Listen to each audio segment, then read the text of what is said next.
Tengah ramai publik menyuarakan protes perihal suara totot wuk-wuk atau penggunaan sirine di jalan raya maupun jalan tol. Pasalnya sirine atau strobo itu kerap digunakan pada saat bukan dalam keadaan darurat sehingga mengganggu kenyamanan publik.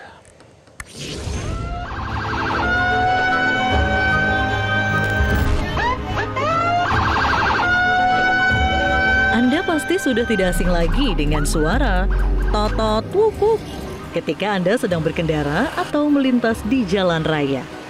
Namun rupanya suara sirine atau strobo ini menuai protes dari banyak warga.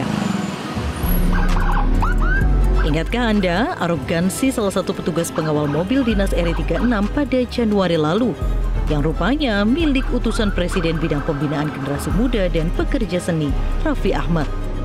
Penggunaan strobo atau sirine yang dinilai tidak sesuai aturan yakni digunakan dalam kondisi tidak darurat inilah yang memicu protes warga. Belum lagi, tak sedikit kendaraan berplat sipil yang memakai strobo atau sirine. Protes ini pun ramai-ramai disampaikan di jagat media sosial. Salah satu protes warga dengan menempel stiker sindiran di mobil pribadi pengendara. Warga mengaku penggunaan sirine atau rotator mengganggu kenyamanan publik. Menurut mereka, penggunaan sirine harus diatur dengan tegas dan sesuai urgensi.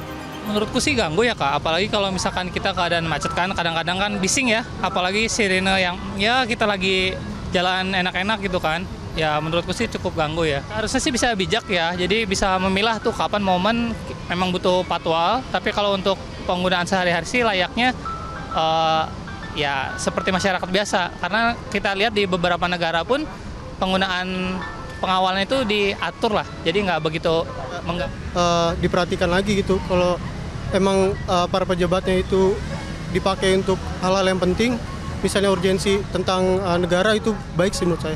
Tapi kalau untuk diri sendiri sih menurut saya jangan ya Kak.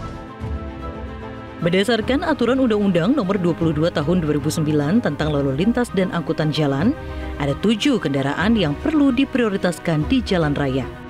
Di antaranya, pemadam kebakaran, ambulans yang mengangkut orang sakit, kendaraan pimpinan lembaga negara, dan kendaraan untuk memberikan pertolongan pada kecelakaan lalu lintas. Istana pun buka suara dengan gerakan Stop Totot Wuk-Wuk. Menteri Sekretaris Negara Prasetyo Hadi menyebut pihaknya sudah memberikan surat edaran pada pejabat negara terkait penggunaan fasilitas tersebut. Ia meminta agar pejabat tidak semena-mena di jalan. Memang ada undang-undang yang mengatur itu, tetapi lebih daripada itu yang kalaupun kemudian fasilitas itu dipergunakan, tentunya kita harus memperhatikan kepatutan, kemudian memperhatikan ketertiban masyarakat pengguna jalan yang lain, sehingga bukan berarti menggunakan fasilitas tersebut terus boleh semena-mena. Gerakan stop penggunaan sirine atau strobo adalah bentuk kritik publik terhadap arogansi pejabat di jalan raya. Masyarakat berharap ada aturan tegas demi kenyamanan publik. Tim Liputan Metro TV.